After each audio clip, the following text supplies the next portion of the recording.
You know, with Fiore EX, I wish her splash art was a bit more elegant, like Sophia EX.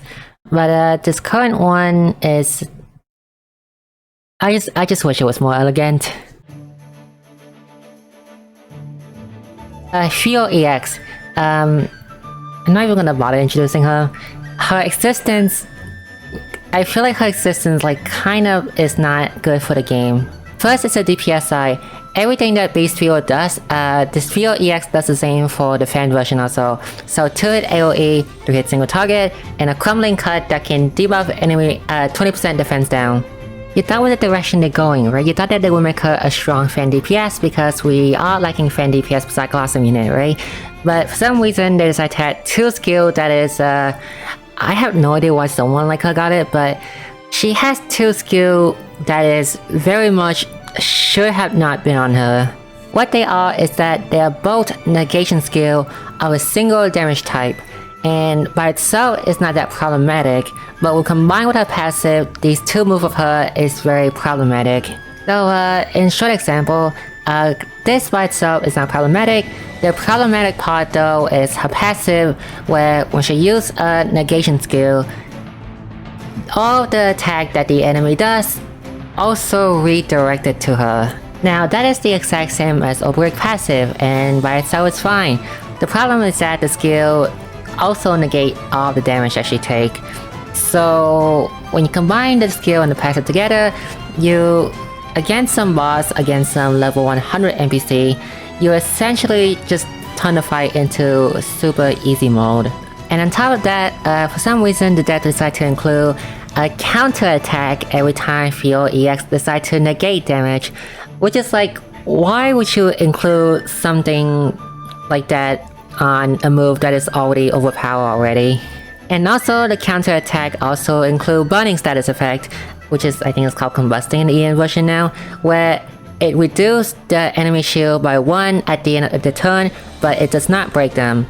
So what you have is a unit who negate damage, who deal damage back, and also break shield in the progress. Very slowly though, but still does.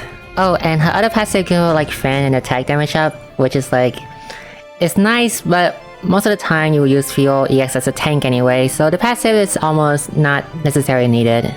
Ultimate is just a big nuke, nothing much to talk about. Her SP problem is very low, and her skill costs very much high SP every time she uses it.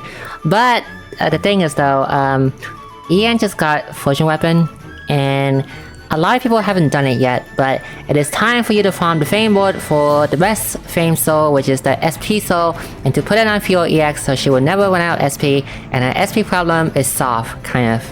Now, the one thing that I want to nitpick about her though is that I feel like her existence isn't good for this game. For example, last week JP got a new unit named Grieg, and she is a strong tank with the ability to cap out her active defense up, magic defense up, cap out her passive too, and also physical resistance up.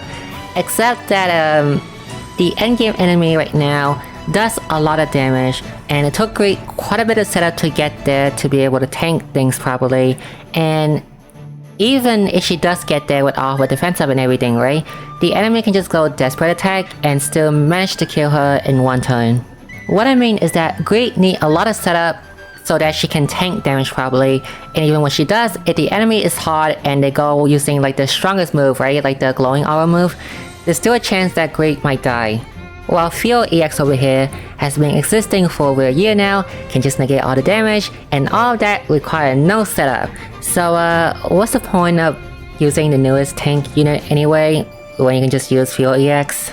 Every tank unit released from now on, with the exception of Hana EX, cause she's kind of a bit of a different scenario, but almost every tank unit released from now on, they will just all be in the shadow of Fiore EX, because everything that they does, Fiore EX can just do it better.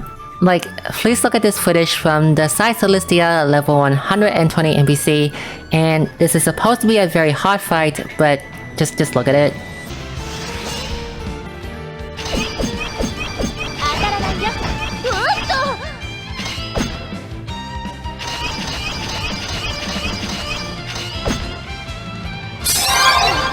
Her status in EN and JP are almost identical. Except for the fact that this week in JP she got a new buff to her, so Fiore EX in JP is a bit stronger than Fiore EX in EN right now. Oh, and what she got for a buff in JP was a passive that say whenever there is a burning enemy, which is very easy to inflict with her counter attack, grant the entire team physical attack up and damage cap up. So she went from being a tank to a tank with a damage amplifier. I'm not sure if this is a fair comparison, but I'll do it anyway. The jump between Obreak and Fiore EX, where both is being a cover tank, the jump between the power is very high.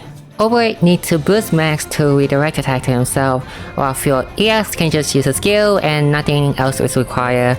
Obreak can only negate most of the damage to himself, while Fiore EX can negate all damage of one type to herself. Obreak doesn't counter attack when blocking, but Fiore EX does, and both of them are very much a decent DPS.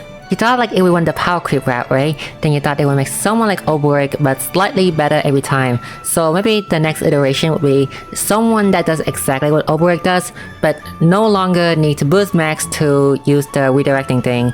But they just jump like 5 different steps and just land onto this version right here. Anyway, in conclusion, you want someone that can trivialize a lot of fight like Yanlong, Gatro, and most of the level 100 fight, then get Fiore EX. Not to mention that Sophia is also sharing a banner with her, and both of them are strong unit, so spending Ruby here is definitely good value. As for me, Girl in swimsuit does not appeal to me as much as some of the other characters in the future, so I'll skip for now.